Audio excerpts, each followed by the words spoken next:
కొంచెం దోరగా ఉన్న కాయలు, అలాగే కొన్ని పండిన కాయలు వేసుకుంటే బాగుంటుంది. ఈ సైజు ముక్కలు తరుక్కుంటే సరిపోతుంది. చూడండి ఫ్రెండ్స్, టమాటాలు అయితే చక్కగా మగ్గిపోయినాయి. ఈ ఎండుమిరపకాయలు మిక్సీ పట్టుకుందాం. మిక్సీ పట్టేసాను. ఇప్పుడు చల్లారిపోయింది. దీన్నంతటిని ఈ జార్లో వేసి ఒక్కసారి తిప్పుకుంటే చాలు గుమ్మగుమ్మలాడే తాలింపు పెట్టుకుందాం.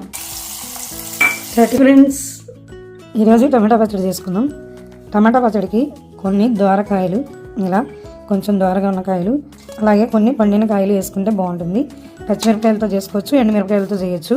నేను రెండింటితో ఒక్కోసారి చేస్తూనే ఉంటాను. ఈరోజైతే కనుక ఎండుమిరపకాయలతో చేద్దాం అనుకుంటున్నా. మరి టమాటా పచ్చడి చేసుకుందాము. అలాగే వీటిని ఇలా ఈ సైజు ముక్కలు తరుక్కుంటే సరిపోతుంది. మరి పెద్ద పెద్ద ముక్కలైనా కూడా ఉడికిపోతాయి.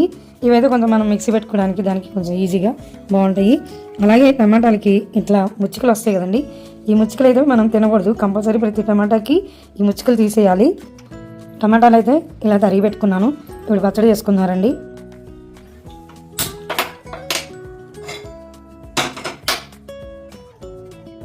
పచ్చడి మిరపకాయలు వేయించడానికి సరిపడా ఆయిల్ వేసుకోవాలి. కొంచెం పచ్చిపప్పు వేసుకోండి, కొంచెం మినపప్పు, కొద్ది ధనియాలు, కొంచెం జీలకర్ర, కొంచెం మెంతులు.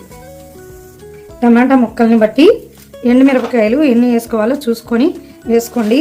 దీనికి కొలతంటూ ఏముండదండి. మనం రెగ్యులర్గా చేసే పచ్చళ్ళకి మనకు ఇంట్లో ఉన్న టమాటాలని బట్టి ఏదైనా మనం ఏ పచ్చడి చేసినా అక్కడ ఉన్న దాన్ని బట్టి మనం మిరపకాయలు వేయించుకోవడమేనండి. ఊరగాయ పచ్చళ్ళకి వాటికైతే కొలతలు పెట్టుకోవచ్చు. దీనికైతే ఇంట్లో మనకి తక్కువ ఉండొచ్చు, ఎక్కువ ఉండొచ్చు. కాబట్టి ఉన్న ఆ కూరగాయలని బట్టి మిరపకాయలు వేయించుకోండి. ఇంగు వేసుకుందాం.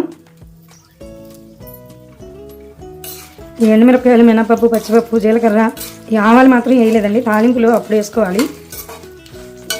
ఇంగువ వేసిలా వేపుతుంటే అసలు ఎంత కమ్మటి వాసన వస్తుందోనండి. చూడండి, తాలింపు గింజలు వేగినాయి, అలాగే మిరపకాయలు కూడా వేగినాయి. వీటిని ఒక ప్లేట్లోకి తీసి పెట్టుకుందాం. ఇలా ఒక దాంట్లో తీసి పెట్టుకున్న తర్వాత కొద్దిగా ఆయిల్ వేసి ఈ టమాటా ముక్కలు దీంట్లో వేసేయాలి.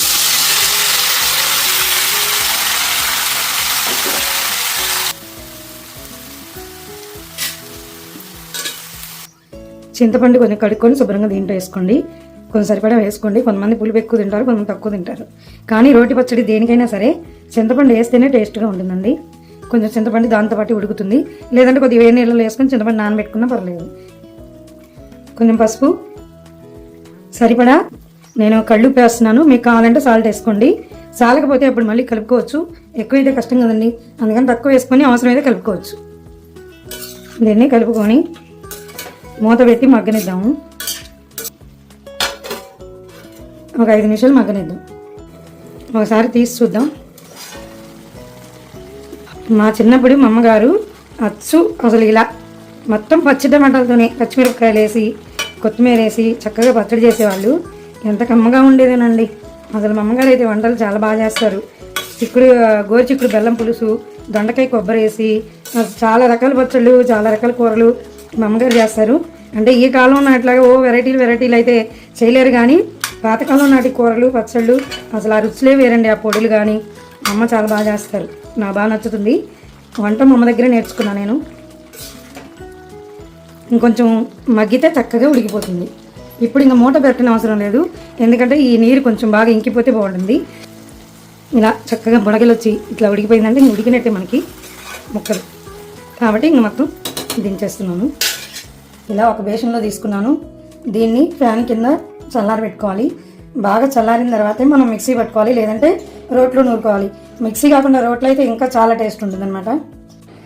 టమాటాలు చల్లారేలోపు ఈ ఎండుమిరపకాయలు మిక్సీ పట్టుకుందాం. కారం చక్కగా మిక్సీ పట్టేసాను. ఇప్పుడు దీంట్లో చల్లారిపోయిన టమాటాలు వేద్దాం. చక్కగా చల్లారిపోయింది. దీన్నంతటిని ఈ జార్లో వేసి ఒక ట్రిప్పు అలా ఒక్కసారి తిప్పితే సరిపోతుంది. ఈ పచ్చడి మనం ఎండుమిరపకాయలతో చేసాం కాబట్టి వారం రోజులైనా సరే పాడైపోకుండా చక్కగా ఉంటుందండి పచ్చడి.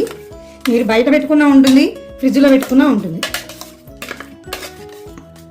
వారం రోజులు హ్యాపీగా తినొచ్చు.